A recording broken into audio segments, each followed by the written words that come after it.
This video is part 2 of the thrilling manga series Arctic Cold War.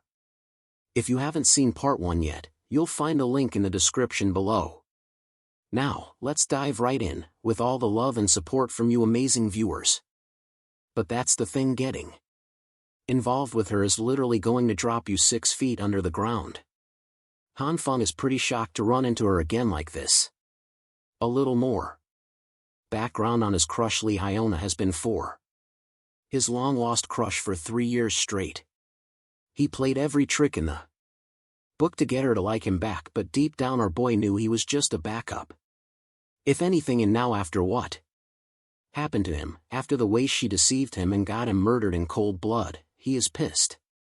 Rage is filling up his body, but he's not the type to go ballistic on someone. Considering his situation of being reborn, Hanfang assures himself and calms him down, hoping to take his revenge properly some other time. For now he's got some supplies to gather.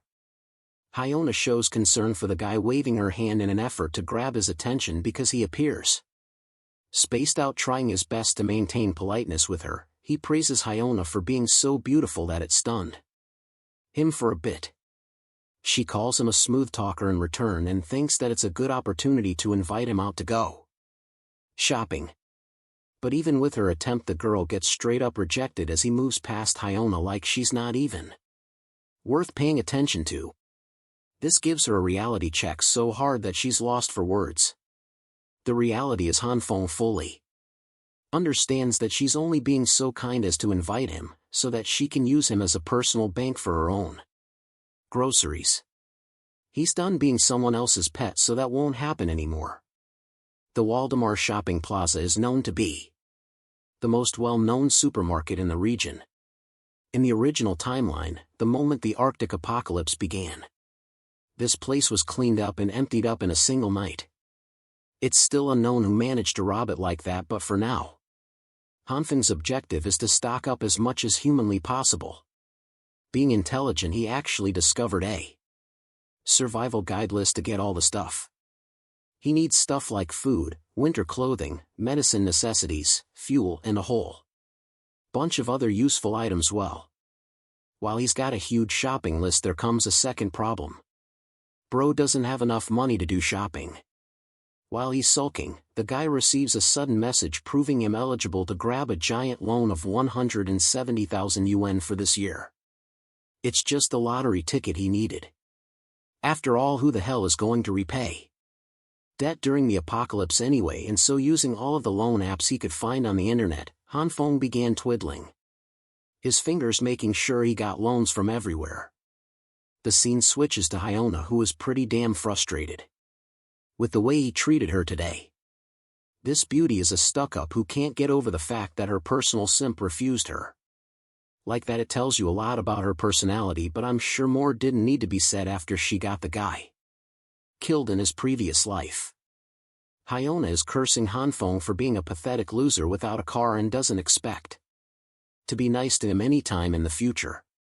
Speaking of the devil, a car drives up to her and honks at her. Hyona's reaction is one of shock when she discovers that the driver is actually the same guy she was talking about. It's Hanfang. He drops by to talk to her, stating how he purchased the vehicle just now. After all, his father has been making a ton of money in the States, so it's only natural he sent over some cash for him to have fun with. He also tells her that he was busy taking his father to the airport. This fact actually cools her down, making her think that she was turned down because he had an important job to attend. She apologizes for asking him out during an important time. In usual Gaslighter Pro Max Girl Edition fashion, she acts cute while crying and complaining about how cruel he was to her. Hanfang's reaction is interesting to say the least. First he calls her foolish and then grabs her close, stating that he won't ever ditch someone like Hyiona as she's far too important to him. The arrogant chick thinks that she scored the lottery, so she plays on his feelings again, hoping to manipulate him by saying that she feels the same way about him. She recommends watching a movie with him and having some nice dinner, but right as she's saying these things, our boy says about how busy he is with the stuff he's got to take back all those stuffs Even Hyiona is stupefied as to why he bought so much stuff. Out of the blue in return, Hanfang plays it cool and says it's because he wanted to. To raise her expectations, he tells her that he also got Hyiona a present. Feeling all happy and bubbled up, she decides to head home hoping to see it later. As she's leaving, Hyona's got a really satisfied look on her face thinking she killed that, but she doesn't know that our boy also shares the exact same look on his face. They're both manipulating each other, and it just so happens that he is never going to let out the secrets of his stockpile. It's the one ticket he's got of surviving in this damned apocalypse. When that moment comes, when the world sinks into despair and destruction, Hanfang fully intends to take his revenge on the bastard who killed him as well as Hyiona. He also confesses that it's making him eager to enjoy the apocalypse. This time, yeah, something tells me, Hyiona is about to eat nothing, and it's going to be really damn satisfying when that happens. The day of the apocalypse is only 2 weeks. Far that day, immense heavy snow will cover the planet and the temperatures will drop close to -20 degrees Celsius. Over the course of the next month, all temperatures will experience a gradual drop, reaching the likes of -70 degrees, and the world will be fully covered in snow. Going outside will become physically impossible, and that's the reason food is so important.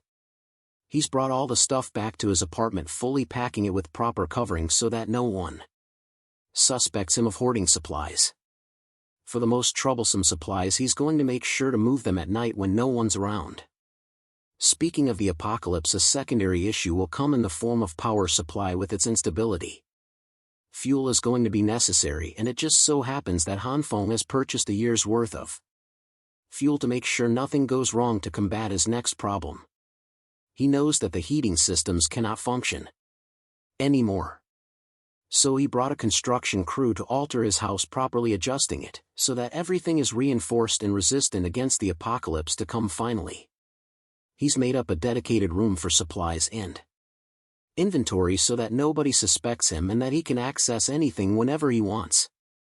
By the time he wrapped up all of his preparations, July 14th was already upon him. Now there was only 1 day left before the temperature annihilated itself to an uncontrollable degree. With all of his preparations finished, the final item on his checklist is to study. The final item is to his superpower in order to get out of this winter apocalypse without freezing to death.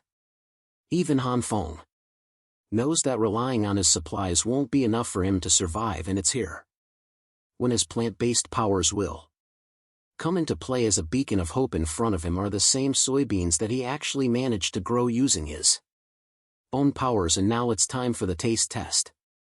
The issue is he's yet to figure out the main trigger for his ability. But anyway, Hanfang decides to take a spoonful and, despite his fears, hopes that this food is edible. At the least, after finishing up half the plate, it's safe to conclude that these beans aren't producing any terrible effects. This means that he can safely produce and eat food using this power. But the tricky part is figuring out how or what makes his hand glow like that. Based on his experimentation, he's only tried his ability on soybeans. So he inspects his fridge hoping to find some other veggies to try it on. Noon is quickly followed by the evening.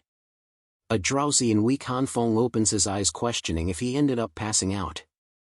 Just now he's holding broccoli in his hand and the kitchen is splattered with vegetables. He can't even think properly because of the exhausting effects of his own power. That's the only drawback so far. Eating the same soybeans from earlier, he comments on how this way he successfully managed to learn something new about his ability. Let's talk about what went down right before he went unconscious.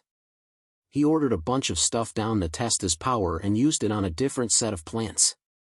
Here's the strange part: some of the plants were completely non-reactive, but as for others, seeds for example, grew into proper plants just like what he experimented with the soybeans. There's also a third category.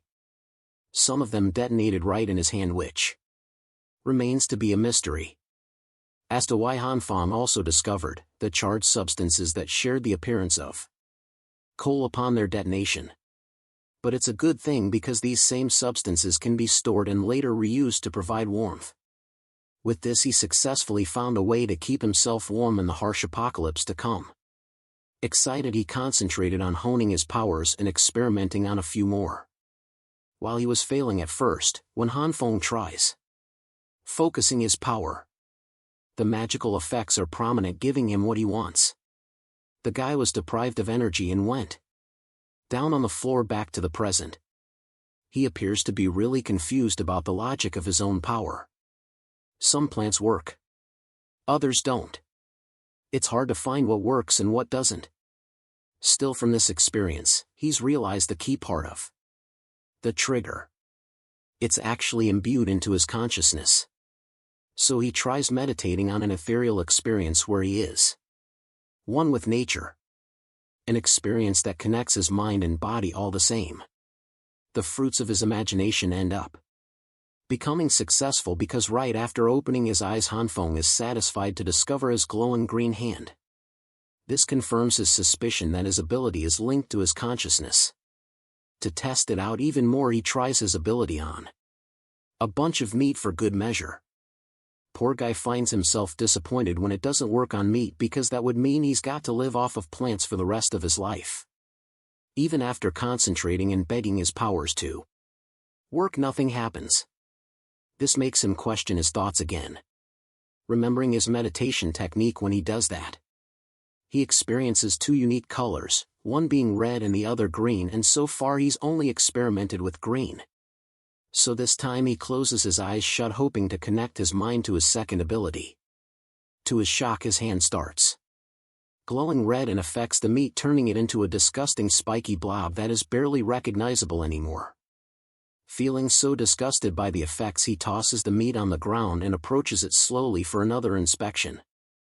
Hanfang pinches the meat and then grabs it again, questioning if the meat reacted to his red radiating light.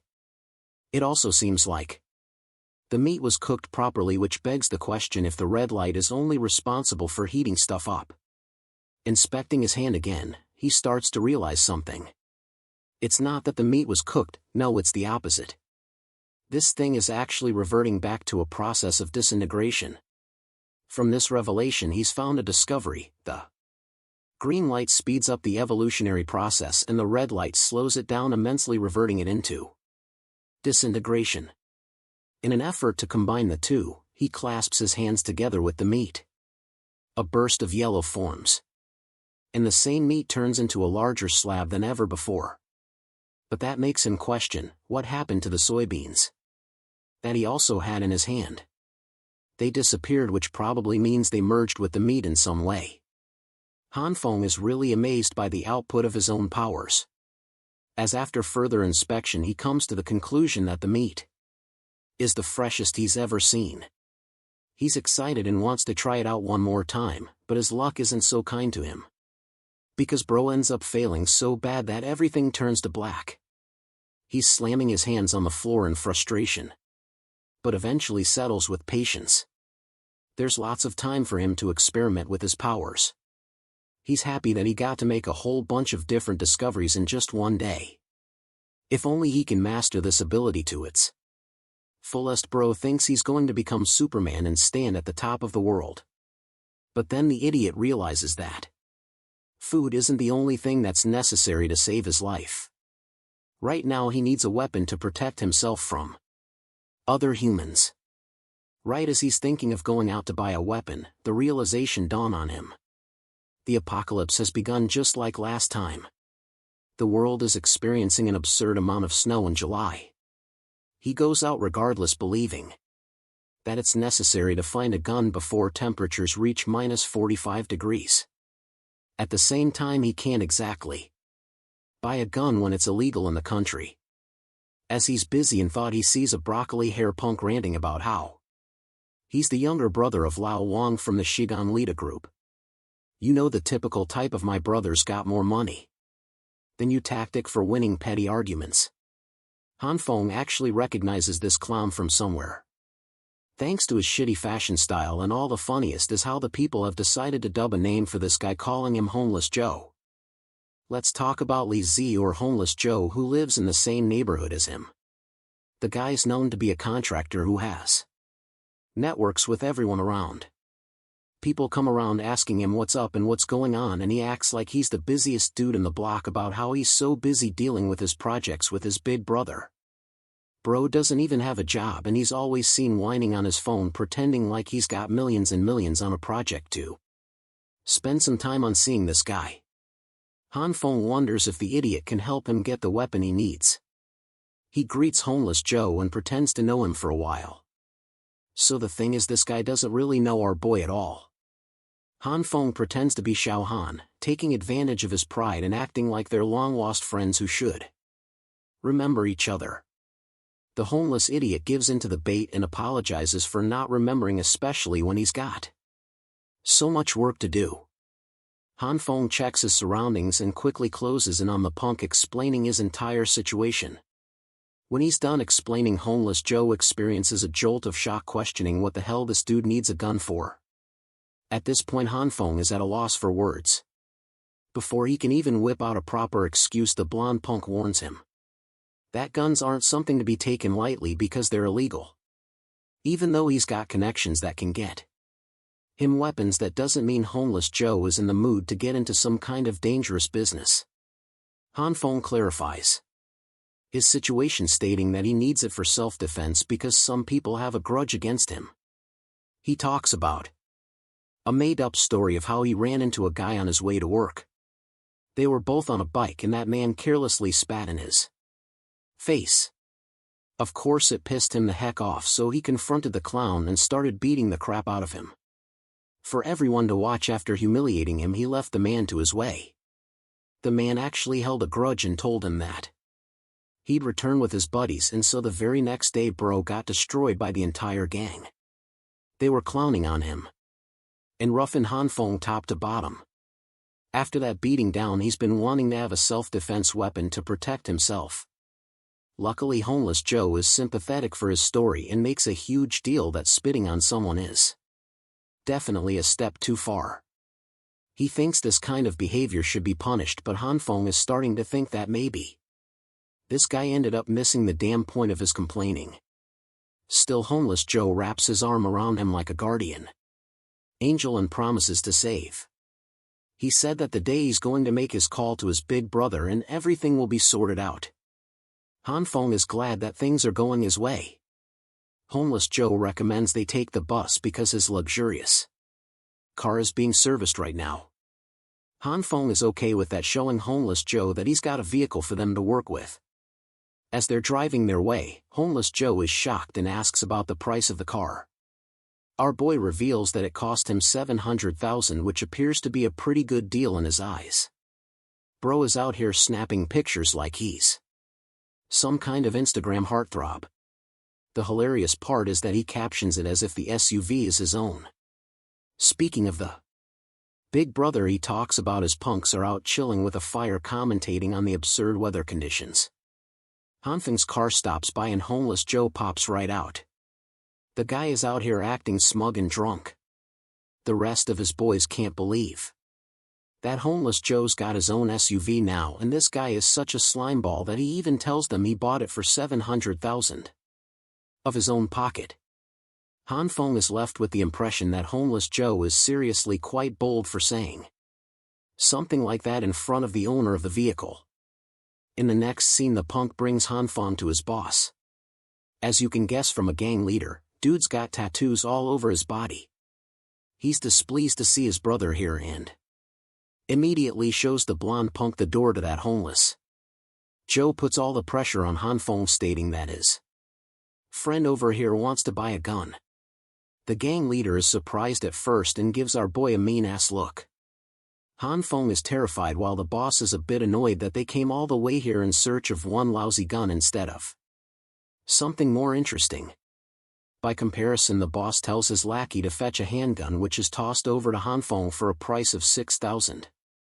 However, our boy isn't in the mood to play around with tiny dick pistols. Now he's here planning to go full John Wick mode and requests a longer weapon with a scope. The boss is alarmed by the kid's audacity and confronts him for demanding a goddamn sniper rifle. He reminds Hanfang that he isn't here in a position to negotiate or Search around as if this were his own shopping mall. Yep, the boss is a stuck-up guy who is going angry for no reason. That's where Homeless Joe and his stories come to the front. He whips another one of his stories again. This time it's about Hanfang's wife who cheated on him 3 times. By the end of that storytelling session, the boss throws up a furious tantrum, feeling rageful on our boy's sake. The ridiculous stories are movie material from the looks of it. Anyway, the boss agrees to the request of a sniper rifle, at last stating that it's still going to take a few days. Hanfang is grateful that his request is being tended to Chanzi. The underling is told to arrange a semi-auto for him. As well, the boss has actually decided to take pity on him and has thrown in a free gun as a gift for the guy. Hanfang is truly shocked and speechless when he sees him offering the handgun without any cost, returning his gratitude. Our boy decides to slip up an important piece of information to the gang. He talks about how he's friends with the government and how the weather conditions are only going to get worse from here on out. This means it's best to stock up on supplies quickly because they will run out soon. This time Hanfang maintains an air of seriousness in his gaze, adding on to the weight of his advice. The boss agrees to take his advice, and that's how they ended up concluding the meeting with the boss. Returning back, Homeless Joe talks about how he handled that meeting like a pro mediator. He also thinks that it's good that his brother was in a pleasant mood today. Hanfang is really grateful and even hopes to buy him a bunch of cigarettes. Homeless Joe puts up an act of goodness at first, but then eventually caves into his offer. The funniest thing is how he's requesting 8 cartons full of cigarettes for the job, thinking that it should be an easy request while he's ranting about Hanfang is focusing on his checklist. He's got everything he needs for the apocalypse now, and the rest of the time will be spent studying his abilities. The only thing he's got to solve is how to work around his food troubles, and then it will be all smooth sailing from there. Right as he's confidently going about his plans, Bro slips right in front of Homeless Joe and takes a really bad fall. Hanfang's leg is in shambles. As he quivers in pain, Homeless Joe doesn't even know what the hell happened. So suddenly our boy has strong suspicions that he probably broke his leg. He hands Joe the keys to help drive them to the hospital. To see what happens next to the boy, make sure to hit that subscribe button and stay tuned for part 3. Like the video, subscribe to the channel, and don't forget to show us some love in the comments below.